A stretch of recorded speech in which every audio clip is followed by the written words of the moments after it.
Yo, I'm in Oslo right now, and I'm finna show you the best kebab in the city.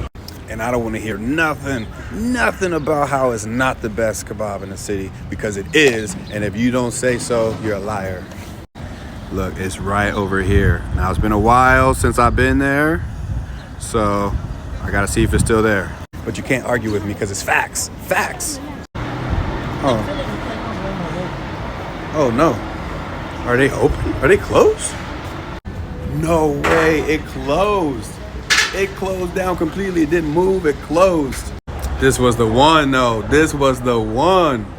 Okay, I was talking real big, and now I've made a mistake.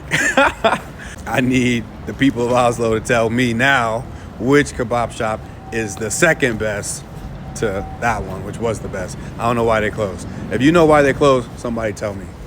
I could have did the Carmel one right next door, but I don't know. I don't trust it. I need somebody to tell me something. I'm low-key sick right now, man. Why they closing? They ain't tell me. I gotta find another shop.